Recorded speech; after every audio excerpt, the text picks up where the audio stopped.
খারাপের কদর বেড়ে যাবে।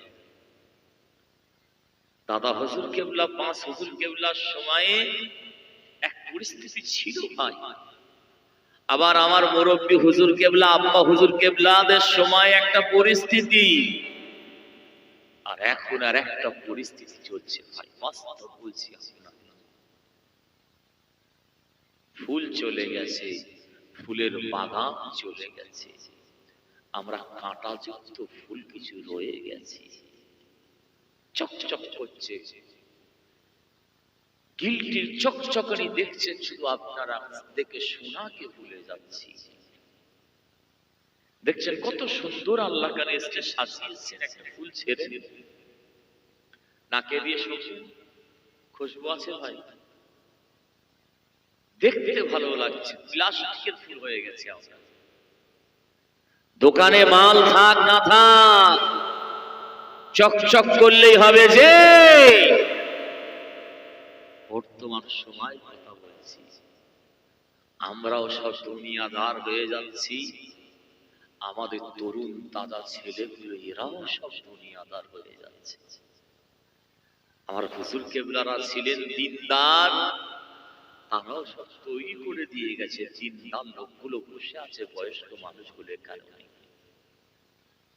আহা, চলে গেছে ভাই, আল্লাহ তুলে নিচ্ছে, ছেলে মরণের ভয় উঠে গেছে আমাদের কাছে। যেন মনে হচ্ছে সারা জীবন বেঁচে থাকবো। টাকার গরম, পয়সার গরম, শরীরের গরম, গাড়ির বাড়ি, ধন দৌলতের গরম, জমি জায়গার গরম, নেতার গরম, এলেমের গরম, আমরা আজকে সব গরম নিয়ে ফেটে যাচ্ছি। বাস্তব বলছি আপনাদের, অথচ কবরের পাশ দিয়ে হেঁটে হেঁটে চলে যাচ্ছি, ঘুরেও তাকাইনি একবার। বাদশাহ হারুন রশিদ রহমাতুল্লাহ আলাইহির ছেলে মাঝে মাঝে কবরের কাছে গিয়ে কাঁদতেন আর বলতেন, কবর, তোমরা এই দুনিয়ার একটা সময় মালিক ছিলে, তোমরা এখন তোমরা আসল ঘরে চলে গেছে। আল্লাহ এখন আমাদের জীবন দিয়েছে, আমরা এখন দুনিয়ার মালিক, কিন্তু তোমাদের কাছে আমরাও তাড়াতাড়ি আসছি। কিন্তু কেউ বলতে পারবে আমি বাদশাহ হারুন রশিদের ছেলে? কেউ আছে কবরের ভেতর থেকে আমাকে খবরটা দিয়ে যাবে যে তোমরা কি অবস্থায় আছো কবরে? দুটো চোখ দিয়ে ঝরঝর করে পানি বের হচ্ছে। একজন বাদশাহ ছেলে হয়ে জীবনের রাজকীয় পোশাক পরে, আল্লাহ ওলি করে দিয়েছিলেন, আলেমদের সঙ্গে ইমামদের সহবতে বসতেন, নামাজিদের সঙ্গে ছোট ছোট ছেলেটা ঘুরতেন। ভাই, আহা, হযরত ইব্রাহিম বিন আদহাম নাম শোনেননি?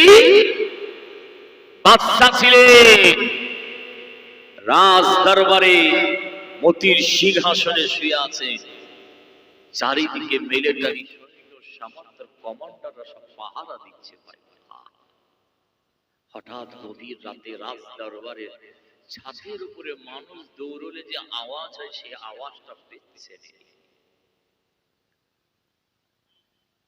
চমকে উঠেছে।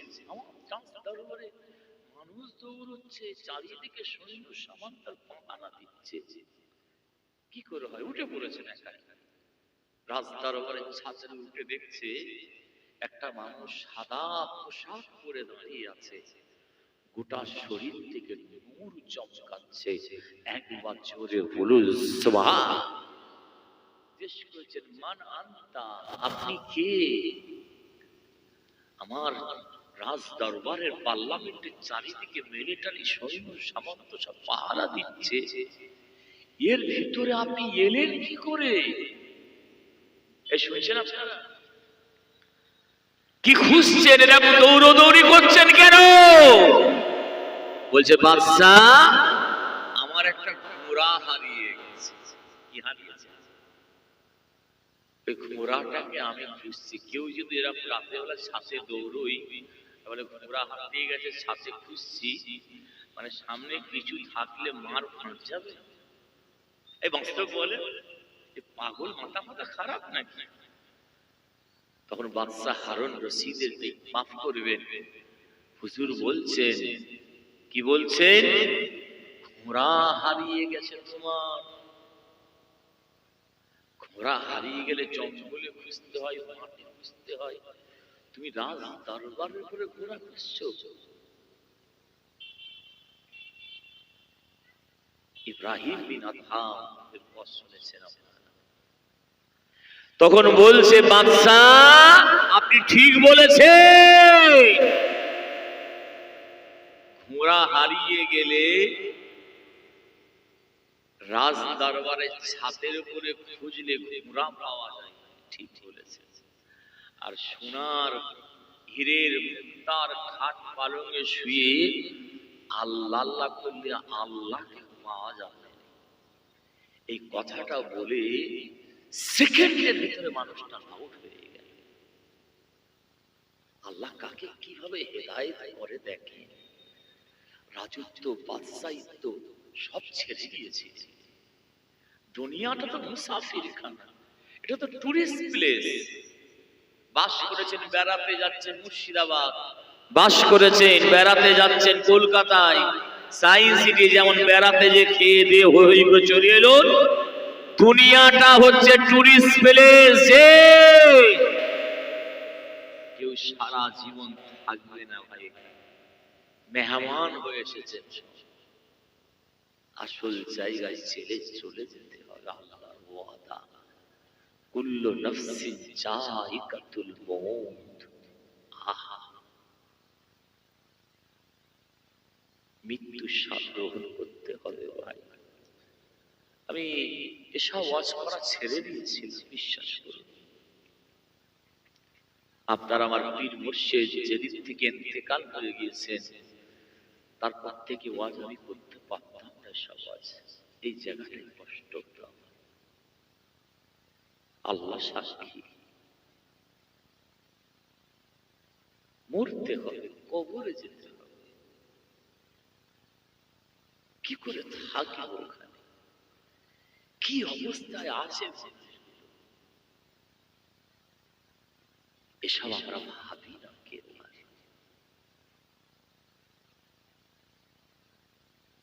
মৌতের কষ্ট কঠিন, আমি চোখে দেখেছি ভাই। জাকাতদারির কষ্ট যে কি কষ্ট, আল্লাহ ছাড়া কেউ জানে না।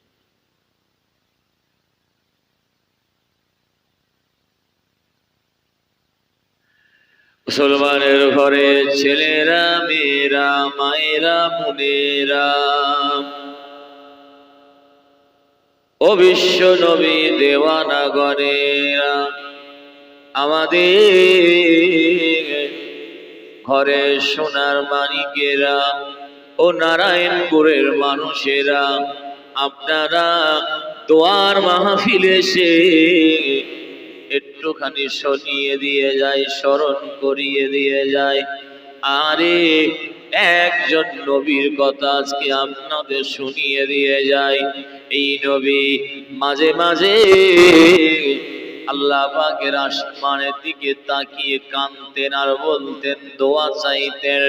মোল্লা আলী কারি রহমাতুল্লাহ আলাইহি লিখে দিয়েছেন গো বাবা, শারহে ফিকহুল আকবারের ভেতর লেখা রয়েছে, এই নবী আসমানের দিকে মাথা উঁচু করে বলতেন, রব্বি ওয়াজআলনি মিন উম্মতি মুহাম্মদ, রব্বি ওয়াজআলনি মিন উম্মতি মুহাম্মদ সাল্লাল্লাহু আলাইহি ওয়াসাল্লাম।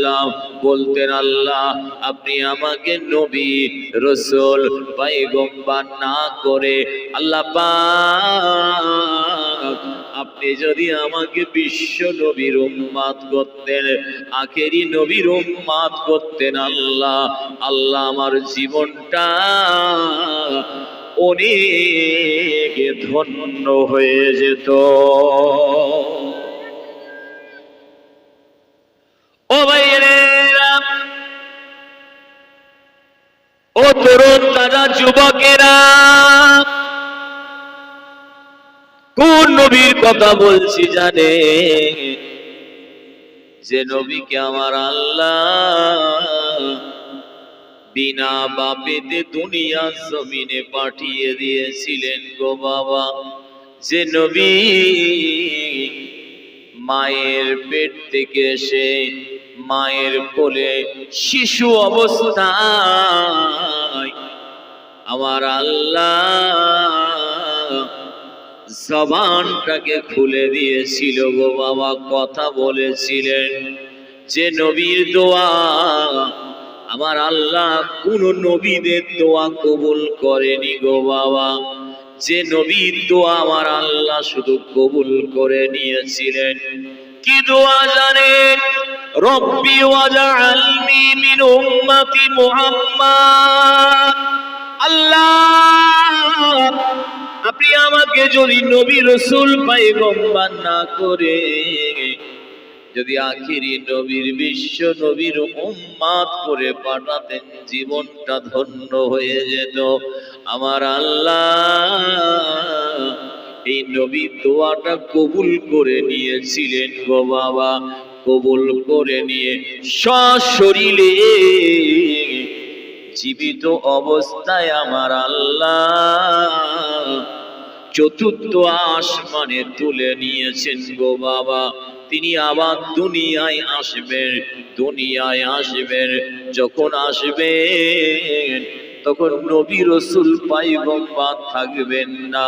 আমি আপনি যেরকম বিশ্ব নবীর উম্মত, আমার আল্লাহ আপনার আমার নবীর উম্মত করে দুনিয়ায় পাঠাবে গো বাবা। কোথায় নামবে জানেন? ইমাম হযরতে শরহে ফিকহুল আকবার ভিতরে কিতাবের ভিতরে লেখা রয়েছে গো বাবা, দামেস্কের মসজিদের ছাদের উপরে ইনি নামবেন।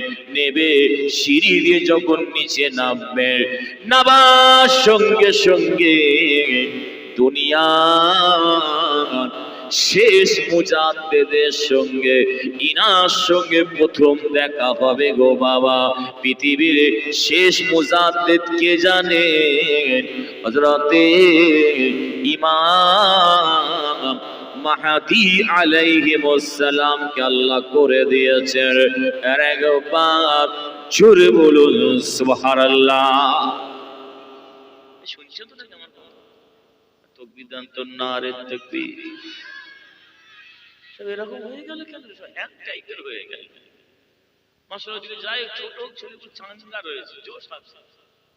আর তাকবীর দান নারে তাকবীর। আর তো বেড়ালি মুরগির মতো পড়া আছে দেখো, দু চারটে বালিশ এনে নেবে নাকি? লাড়িয়ে দাও তো বাপ, একটু লাড়িয়ে দাও। আলু বস্তায় পচালো ঢুকি লাভ নেই। আর একবার তাকবীর দান নারে তাকবীর। ভাই ওয়াজ করব না, দোয়া করে দেব। কারা কারা ওয়াজ শুনবেন না একবার হাত তোলে। পিয়ারাও হাত তুলেছে। এই ওয়াজ শুনবি না? হাত তুললি কেন? ছোট বাচ্চা মিষ্টি মতো দেখালো সামনে বসে, ও ঘুমাই নেই। আমি বলছি কারা কারা ওয়াজ শুনবেন না হাত তোলেন। পিছনে যা করেছেন তিনি ফল আলাও হাত তুলছে। কি মরিদ হলো আমার আল্লাহ বাকি জানে। জি জি, আমি দেখছি কেমন মন দিয়ে শুনছেন। যারা মন দিয়ে শুনেছে গেছে কেউ হাত তোলেনি। আজকে সব ছিলি আছে, বেড়ামি অবস্থা খুব খারাপ। মুরব্বী মানুষগুলো ঠিক আছে, আর জোয়ান ছিল কি ব্যাপার? এসআইআর তো কাজ মিটে গেছে। যাদের ভয় খাবার তারা সাইজ হয়ে গেছে। মুসলমানরা ঠান্ডা হয়ে বনগা লোকাল খালি হয়ে গেছে, জানেন তো? কিছু বুঝে পাইনি, এবারে বলছে মুসলমানদের মসজিদ ধরে টানছে। খোদার মাল পড়বে, দাঁড়ান। আর একবার তাকবীর দেন নারে তাকবীর। মাশাআল্লাহ, অনেক চাঁদ জ্বলেছে। আর একবার জোরে দেন নারে তাকবীর। মাশাআল্লাহ মাশাআল্লাহ, আপনাদের জোশ রয়েছে। গরমের সময় জোরে চিল্লালে কষ্ট হয়, ঠান্ডাতে কষ্ট হবে না। জি, গাছে গরম হয়, ঠিক বলেছে। জি, সারের মাল খেয়ে কত ছিল, এটা যুক্তির কথা আছে, পুরোর মুরব্বীদের কথা মূল্যবান। এই ভুল বলেছে বলে, মানে ভাত হয়েছে না হয়নি, একটা ভাত টিপে দেখতে হবে, বুঝতে পারা, সব টিপতে হবে। সারের মাল খেয়ে আর কি হবে?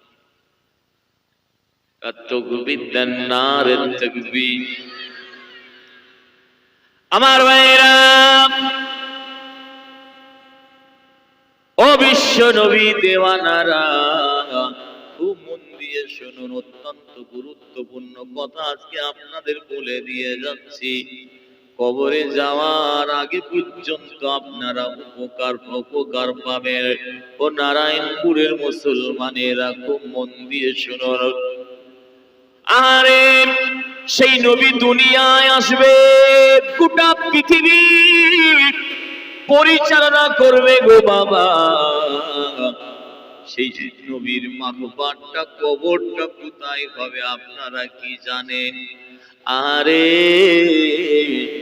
মদিনাতুল মুনাওয়ারাতে, আমার নবী নূরের মদিনার কথা বলছি, আমার নবীর সোনার মদিনা শরীফের কথা বলছি, গম্বাজ খাজরার কথা বলছি।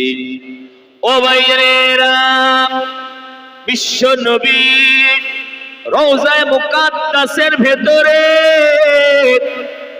আজও একটা জায়গা ফাঁকা রাখা আছে। ওই জায়গায় এই নবীর মউত হবে গো বাবা। হওয়ার পরে জানাজা হবে, কাফন পরানো হবে গো বাবা। এই নবীর মাটি মঞ্জিলটা, আমার নবী রওজায়ে মুকাদ্দাসের ভেতরে আজও ফাঁকা রাখা আছে। কোন নবীর কথা বলছি জানেন? রুহুল্লাহ, আল্লাহ রুহু যে নবীকে বলা হতো গো বাবা, রুহুল্লাহ হযরতে ঈসা আলাইহিস সালামের কথা বলছি। এক একটা নবীকে আল্লাহ এক একটা মুজিজা দিয়েছিলেন, কিন্তু ঈসা নবীকে আল্লাহ একটা বড় মুজিজা দিয়েছিলেন। আমার নবীকে আল্লাহ মুজিজা দিয়েছেন। আমার নবীর সব থেকে বড় মুজিজা কি জানেন? আমার আল্লাহ বলেছেন, এই মুজিজাটা, লাউ আনজালনা হাযাল কুরআনা আলা জাবালিন লারাআইতাহু খাশিয়াম মুতাশাদ্দিয়াম মিন খাসিয়াতিল্লাহ। আল্লাহ নবী, আমাদের নবী সব থেকে বড় মুজিজার কথা বলছি। এই মুজিজাটা আমার আল্লাহ বলছে, যদি কোনো পাহাড়ের ওপরে নাজেল করতাম আমি আল্লাহ, ওই পাহাড়টা আমি আল্লাহ আমার আযাবের ভয়ে, শাস্তির ভয়ে, আমি আল্লাহ আমার আযাবের ভয়ে, শাস্তির ভয়েতে ওই পাহাড়টা চূর্ণ বিচূর্ণ হয়ে যেত গো বাবা। সব থেকে বড় মুজিজা আমার নবীর উপরে কার কথা বলছে জানেন? আমার আল্লাহ কোরআন শরীফকে আমার আল্লাহ সব থেকে বড় মুজিজা করে দিয়েছে। মক্কার কাফেররা মেলার সময়ে কি করতে জানেন? কাবা শরীফের দেওয়ালে কবিরা নিজেদের এক একটা কবিতা লিখে ঝুলিয়ে দিত গো বাবা। আর একজন মানুষ কি করেছে জানাই? কাবা শরীফের দেওয়ালে আমার নবীর উপরে সব থেকে বড় মুজিজা এই কোরআন শরীফের একটা ছোট সূরা কি করেছেন? সূরাটার নাম সূরাতুল কাউসার শুধু লিখে দিয়ে ঝুলিয়ে দিয়েছে, টাঙিয়ে দিয়েছে। জাজমেন্ট দেশে কে প্রথম পুরস্কার কে পাবে, কে যোগ্য, একজনের কবিতা দেখছে, দেখে জাজমেন্ট করছে গো বাবা। করতে করতে সূরাতুল কাউসারের সামনে এসে তারা পড়ছে, অবাক হয়ে যাচ্ছে, অবাক হয়ে যাচ্ছে। সবাই নিচে সূরা কাউসারের নিচে কি লিখেছিল জানেন? হাযাল কালামু লাইসাল ইনসান। এই কথাটা গোটা পৃথিবীর কোন মানুষের কথা হতে পারে না। এই কথাটা আমার আল্লাহর কথা মোবারক। জোরে বলতে পারলেন না? অনেক সময় চলে যাবে, বিস্তারিত আলোচনা করতে গেলে। আমার নবীর উপরে সব থেকে বড় মুজিজা আল্লাহ পাক কোরআনকে করে দিয়েছে গো বাবা। এই কোরআনের হিফাজতের দায়িত্ব আমার আল্লাহ স্বয়ং নিজে নিয়ে নিয়েছে গো বাবা। আমি এই ব্যাপারে এসেছিলাম মাদ্রাসায়, কম সময়ে অনেক আলোচনা রেখেছিলাম, আমি যাচ্ছি না ওইদিকে। ঈসা নবী রুহুল্লাহ আলাইহিমুসসালামকে আল্লাহ পাক একটা পাওয়ার দিয়েছিলেন, ক্ষমতা দিয়েছিলেন, মুজিজা দিয়েছিলেন। কি পাওয়ার? তিনি মরা মানুষকে জিন্দা করে দিতে পারতেন, জীবিত করে দিতে পারতেন। এই পাওয়ার গোটা পৃথিবীর আল্লাহ কাউকে দেয়নি গো বাবা। আল্লাহ পাক ঈসা রুহুল্লাহ আলাইহিমুসসালামকে সম্মানে মুজিজাটা দিয়েছিলেন। আর একবার জোরে বলুন সুবহানাল্লাহ। গোটা পৃথিবীর বৈজ্ঞানিকেরা কম চেষ্টা করেনি। বিজ্ঞান কত কি আবিষ্কার করেছে বলুন। এক সেকেন্ডের ভিতরে মোবাইল কাছে আছে বোঝানোর জন্য বলছি, আপনার ছেলে আমেরিকায় রয়েছে, মুম্বাই রয়েছে, দুবাই রয়েছে, সৌদিতে রয়েছে। আপনার ছেলেটা মিশরের জামে আল আজহারে পড়াশোনা করছে। আপনার ছেলেটা কাতারে রয়েছে, আপনার ছেলেটা দাম্মামে রয়েছে। আপনার ছেলেটা আপনাকে ফোন করছে, হ্যালো বলছে, হাজার হাজার কিলোমিটার দূরে একটা সেকেন্ডের ভিতরে কথা হয়ে যাচ্ছে গো বাবা। বৈজ্ঞানিক আবিষ্কার করেছে, তো মন ভরছে না, ভিডিও কল করছেন, ইমোতে গিয়ে, হোয়াটসঅ্যাপে গিয়ে, মেসেঞ্জারে গিয়ে, ফেসবুকে গিয়ে ইমোতে কথা বলছেন। সেখান থেকে কোথায় হাজার হাজার কিলোমিটার দূরে আপনি তাকে দেখতে পাচ্ছেন, সে আপনাকে দেখতে পাচ্ছে। আধুনিক প্রযুক্তি বিজ্ঞান কম সময় প্লেনে করে আপনাকে পৌঁছে দিচ্ছে একটা দেশ থেকে একটা দেশে।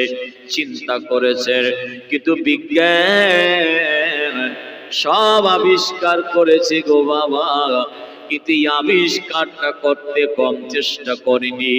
মানুষকে কিভাবে তৈরি করা যায়, মানুষের রুহুটা কি জিনিস গো বাবা। বৈজ্ঞানিকেরা একটা মানুষের মৃত্যুর সময় ঘনিয়ে এসেছে, তাকে কি করেছে জানেন? একটা কাঁচের ঘরের ভেতরে ঢুকিয়ে দিয়ে চারিদিক থেকে কাঁচ দিয়ে বন্ধ করে দিয়েছে। পৃথিবীর সব থেকে উন্নত প্রযুক্তির ক্যামেরা লাগিয়ে দিয়েছে। আজরাইল কেমন দেখতে, রুহুটা কেমন জিনিস, এই রুহুটা যদি আমরা আবিষ্কার করে ফেলতে পারি, তাহলে পৃথিবীর একটা মানুষ আর মরবে না, কেউ মরবে না, সারা জীবন সব বেঁচে থাকবে। Camera ready. এমন সময় কি হয়েছে জানে? ওই কাঁচের ঘরের ভেতরে মানুষটাকে শোয়ানো আছে গো বাবা। হঠাৎ একটা আওয়াজ হলো, কাঁচটা ফেটে গেল গো বাবা। কিন্তু কাউকে দেখতে পাচ্ছে না, আজরাইলকে দেখতে পাচ্ছে না, রূহটাকেও দেখতে পাচ্ছে না গো বাবা। আর একবার জোরে বলুন সুবহানাল্লাহ। আমার নবীকে ইহুদিরা, মক্কার কাফেররা জিজ্ঞাসা করেছিল, কোরআন বলছে ইয়াসআলুনাকা আনির রূহ, ও বিশ্ব নবী রুহুটা কি জিনিস একটু বলেন। আমার নবী কোনো জবাব দেননি গো বাবা, চুপ করে গেলেন। কিছুদিন কেটে গেল, কিছুদিন অপেক্ষা করলেন, আল্লাহর তরফ থেকে কখন ওহী আসে। আমার নবী আল্লাহর হুকুম ছাড়া একটা কথা বলতেন না গো বাবা।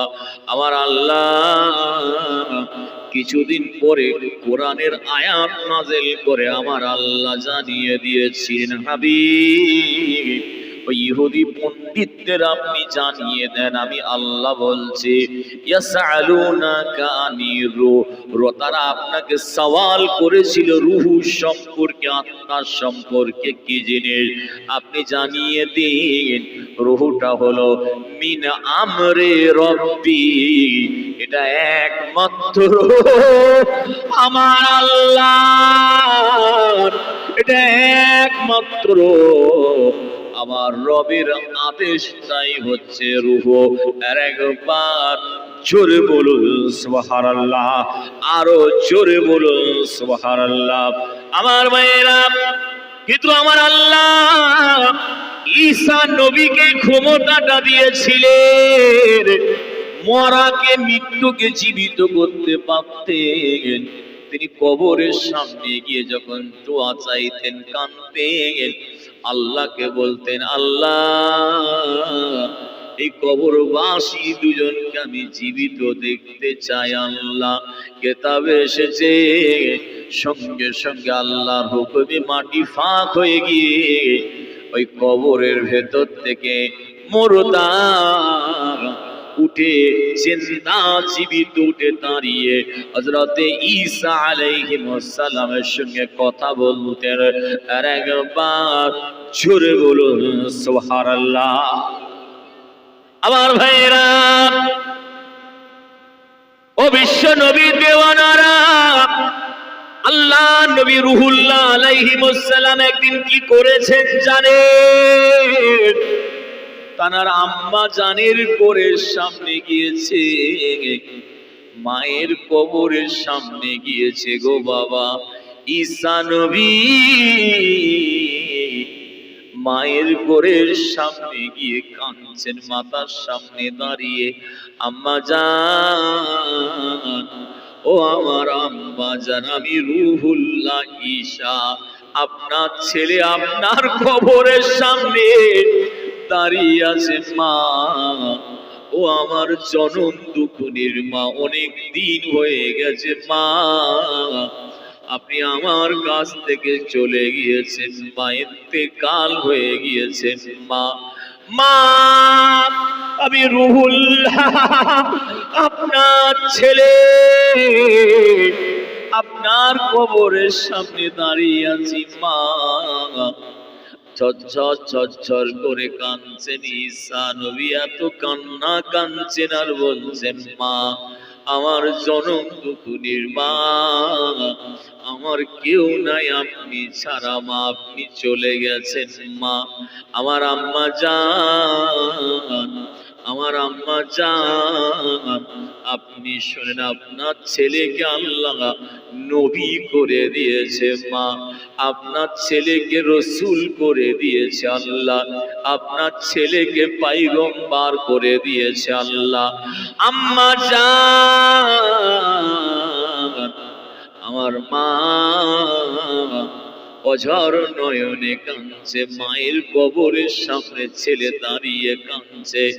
দাঁত থাকলে দাঁতের কদর বুঝবো না গো বাবা, যাদের দাঁত ভেঙে গিয়েছে তারা দাঁতের কদর বুঝতে পারে। যাদের বাপ মা বেঁচে আছে আমরা বুঝবো না,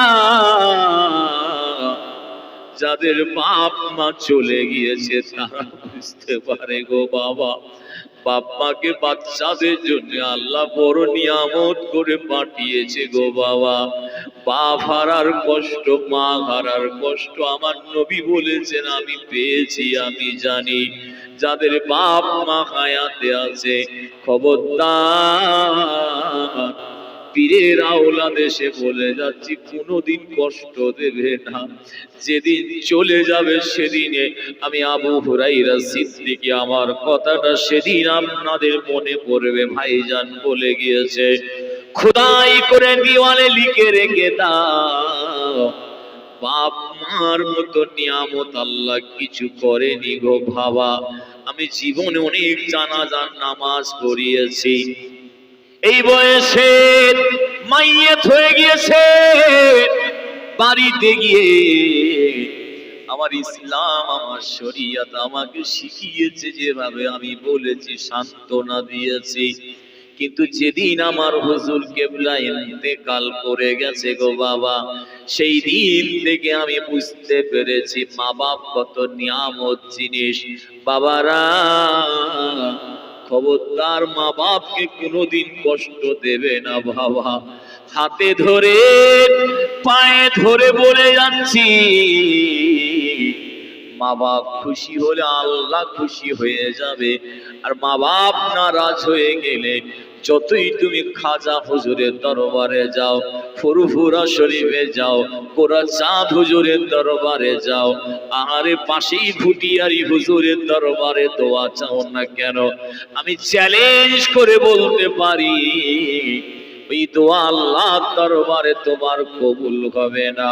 মা বাপকে না খাইয়ে যতই তুমি হুজুরকে খাওয়াও না কেন, ওই খাওয়ানোর কোনো দাম নাই গো বাবা। হ্যাঁ, মা বাপকে খাওয়াও, তারপরে পীরকে খাওয়াও, মা বাপের কাছ থেকে দোয়া নাও, তারপরে তুমি আল্লাহর ওলিদের দরবারে যাও। আমার আল্লাহ ওই দোয়াগুলোকে তোমার কবুল করে নেবে দেখবে। আরে ঈসা নবী মায়ের কোলের সামনে দাঁড়িয়ে দেওয়ানা হয়ে কাঁদছেন আর বলছেন, মা অনেক দিন হয়ে গেছে মা, তুমি চলে এসেছো, আমার কেউ নাই মা। মা, আপনার ছেলেকে আল্লাহ নবী করে দিয়েছে, মা রাসূল পয়গম্বর করে দিয়েছে। ও আমার আম্মি জান, ঈসা নবীর আম্মা জানের নাম কি জানেন আপনারা? হযরত মারিয়াম।